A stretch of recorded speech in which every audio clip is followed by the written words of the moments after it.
The courtroom was packed wall to wall. Cameras flashed. Reporters whispered. No one expected this hearing to blow up, not like this. New York Attorney General Letitia James stood at the front, flanked by a dozen polished attorneys. Her confidence was unmistakable. Her voice carried the weight of state authority. Across from her, Pam Bondi. Alone. No entourage. Just one leather folder, a calm demeanor, and a stare that could freeze fire. She's walking into a trap, someone muttered in the gallery, referring to Bondi. But Pam didn't flinch. She hadn't come to defend, she came to flip the script. The judge's gavel hit the desk. Let's begin. Letitia started strong, citing alleged misconduct, corporate violations, and a list of names that would make headlines for weeks. Every sentence was sharp, rehearsed. She controlled the room like a seasoned general.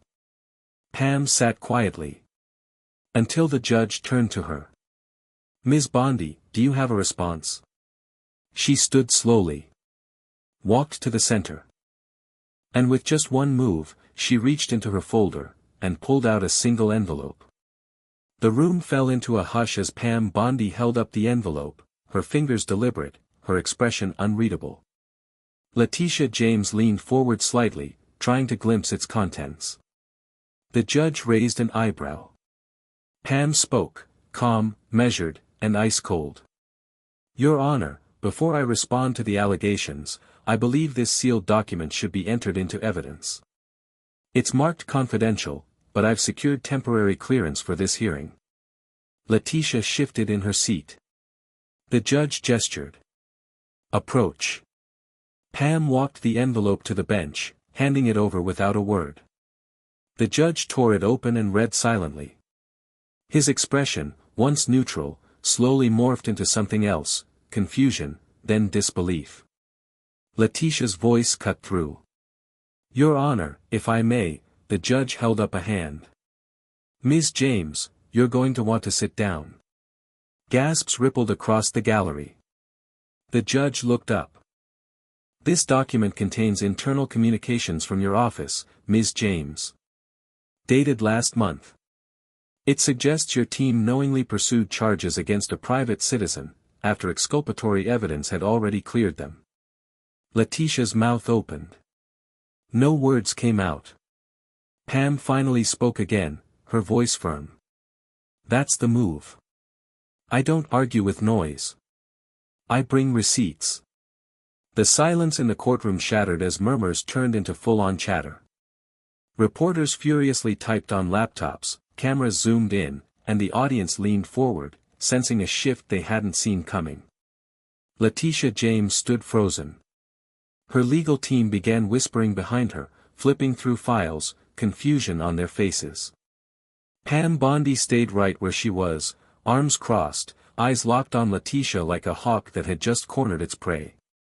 Letitia finally found her voice.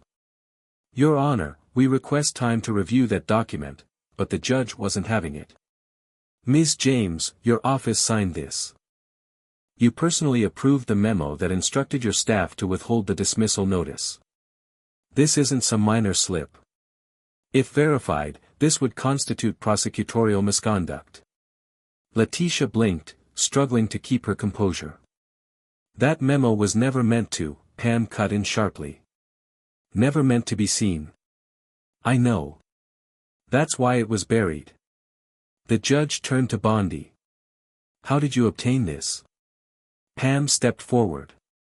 A whistleblower. Someone in her office who got tired of watching politics outweigh truth. Letitia snapped, that's unverified hearsay. Pam didn't even flinch. And yet here it is, signed with your initials. The judge sighed and leaned back. This changes everything. Letitia James tried to regain control. She motioned to one of her aides, who rushed up with a tablet, whispering frantically in her ear. But it was too late, the damage had already started to spread. Pam Bondi slowly walked back to her seat, not saying a word. She didn't need to. The courtroom was doing the talking for her. The judge tapped his pen against the desk. I'm issuing an immediate order to halt proceedings until a full review of this document can be conducted. And I want both parties to submit internal communications related to this case by 5 p.m. today. Letitia opened her mouth to object, but the judge didn't look up. He wasn't listening anymore, he was reading the document again, deeper this time, and shaking his head as if realizing just how deep the hole went. Pam sat down, finally speaking softly to the person beside her. It was never about proving I was right, she murmured. It was about proving she knew she was wrong. In the gallery, a conservative commentator whispered into their phone, she didn't just defend herself, she took Letitia James apart from the inside out. One sentence. One envelope. One move. Letitia James stared forward, the confidence gone. Her case was no longer about evidence. It had become a question of ethics, and public trust. And Pam Bondi had just flipped the entire courtroom with both. Outside the courthouse, news vans lined the sidewalk like vultures circling a fresh target. Within minutes of the hearing's pause, headlines began exploding across social media: Pam Bondi stuns courtroom, leaks memo implicating Letitia James. Breaking, evidence suppression scandal rocks New York AG's office, Letitia James exited through a side door, her aides shielding her from reporters. Her usual confidence had vanished. Phones were ringing non-stop inside her office. Emails flagged urgent. Staffers were already whispering about internal investigations. Inside the courtroom, Bondi remained seated, calm and still. Her team of one had just dismantled a political machine with nothing but truth and timing. The judge re-entered briefly with a clerk. We'll reconvene tomorrow morning after I've reviewed these communications. Until then, this courtroom is adjourned. Reporters swarmed Pam as she exited. Ms. Bondi, did you set this up from the beginning? Do you think Letitia James should resign? Was this politically motivated? She stopped at the top of the courthouse steps and looked out over the crowd. This isn't political, she said firmly. This is what happens when justice is used as a weapon. And I don't play defense when the truth is on my side. Then she walked down the steps, no entourage, no comment handlers, just a woman who had flipped the script in one move. Letitia James may have walked in thinking it was her courtroom. But by the end, everyone knew it belonged to Bondi. The next morning, the courtroom was at full capacity before sunrise. Everyone knew what was coming. Cameras were locked in. Commentators speculated non-stop. But no one had the full picture, except Pam Bondi. Letitia James walked in with noticeably fewer staff members. Her usual fire was gone, replaced by a tight jaw and sleepless eyes. She didn't look at Bondi. Couldn't. The judge entered with a stack of documents in hand and sat down slowly. He didn't waste time. After reviewing the submitted communications, I've concluded that there is credible evidence of intentional suppression by the Attorney General's office. These are not small procedural errors, they go to the heart of justice itself. A gasp echoed across the courtroom. Letitia leaned forward, ready to speak. But the judge cut her off.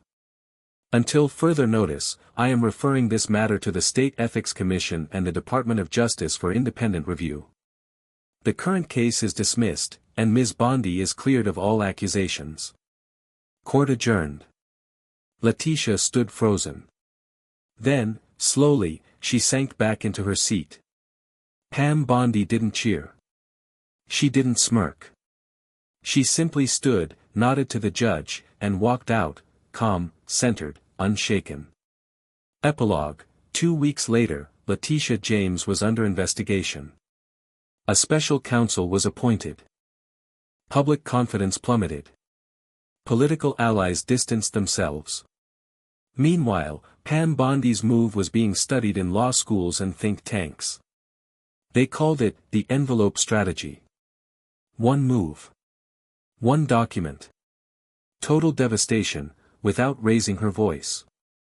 And in every political circle, one truth echoed loud and clear: Pam Bondi didn't just win the battle. She rewrote the war. As the dust settled, more layers of the story began to unravel, and what the public didn't see inside that courtroom was now leaking into headlines and private circles across D.C. Whispers emerged that the whistleblower who handed Pam Bondi the envelope wasn't just a disgruntled staffer. Rumor had it he was a senior legal advisor, someone who had once sat in Letitia James's inner circle. He had approached Bondi weeks earlier. "She's crossing a line," he had said. "This isn't about the law anymore, it's about targeting her enemies." Pam hadn't blinked. She vetted every page. Made sure the documents were airtight. Then she waited, for the right moment, the perfect courtroom, the cameras, the judge.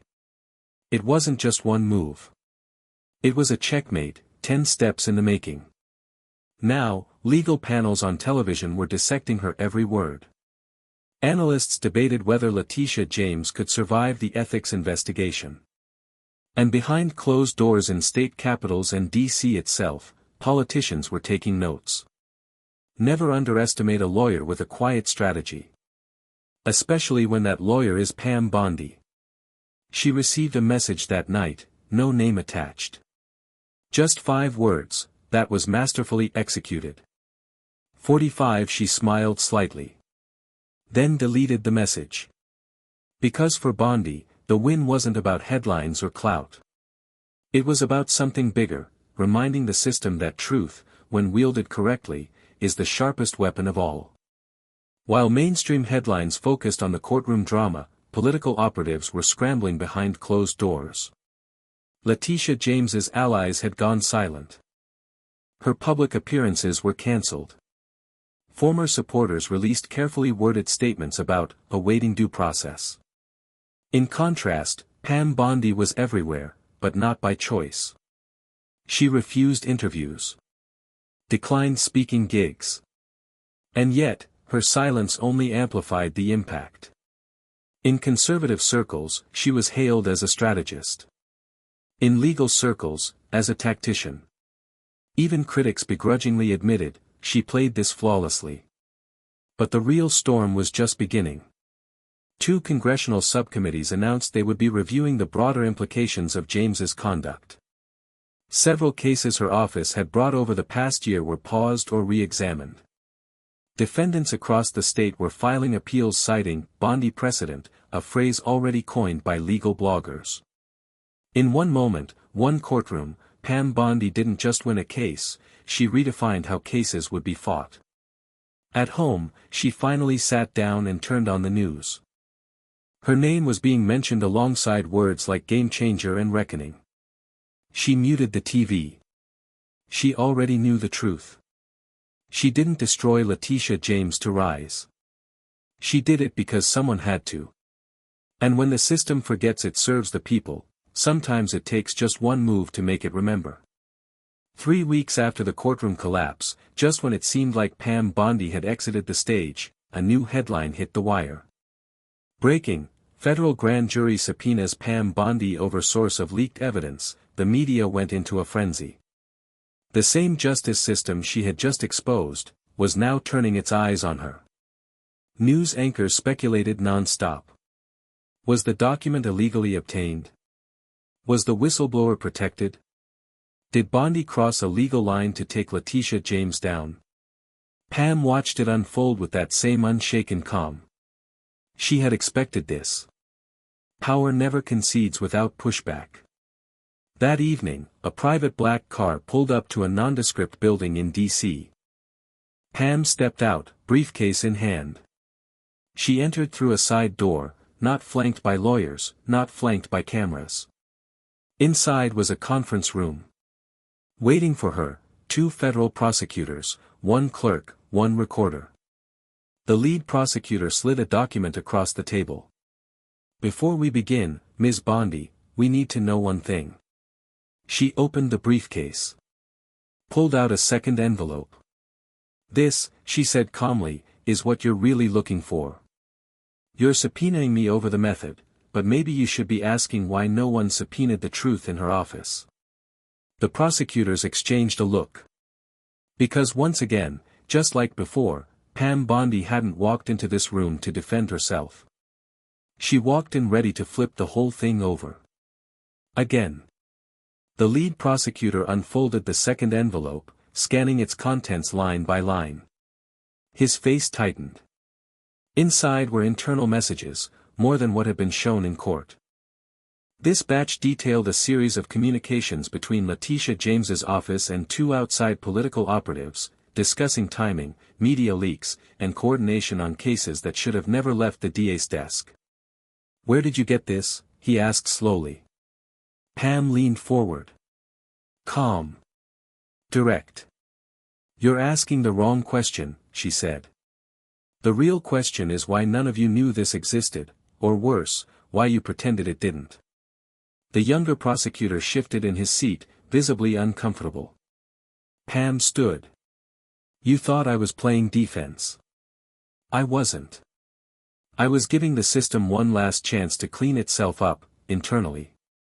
She pushed a small flash drive across the table. "That contains the full archive. From your own people. Whistleblowers. Investigators. Paralegals.